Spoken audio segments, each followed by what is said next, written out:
Okay guys, welcome back. Mr. Old Pal Hondo doing another video for you guys on I guess it's a part 2 to making spudkin matches or brimstone matches with sulfur. And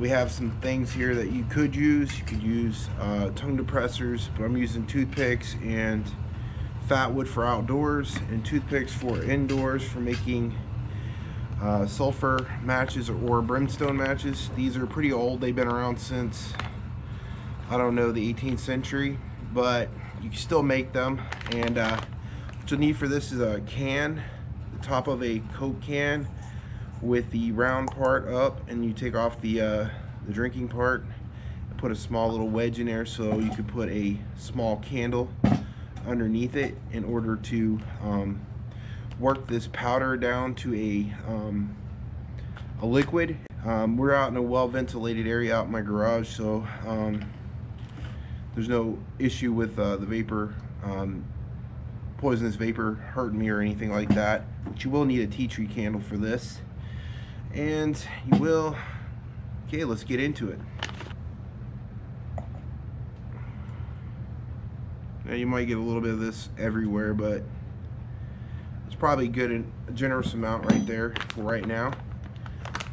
We put the yellow sulfur in the top of the can. We're gonna light the candle, which is right here, and light the candle. Okay. Set the can on top of the candle like this.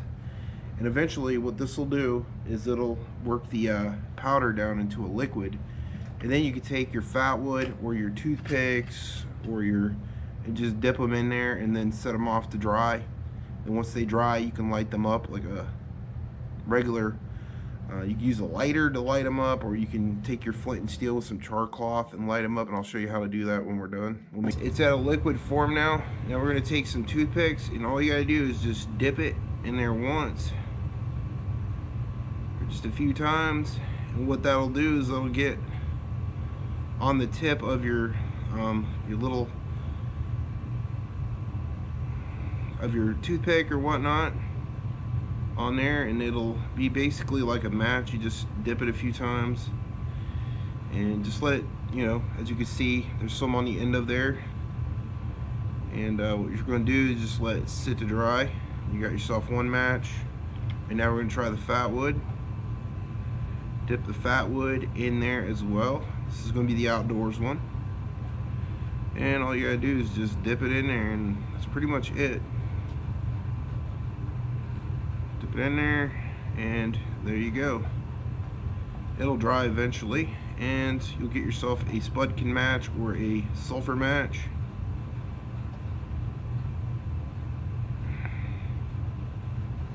It should dry. Once this lights, you could use this like a fire starter as well, and just dip it a few times. You could do another one of these as well, and it should go right on there fairly easy. And there you go. It's another one right here,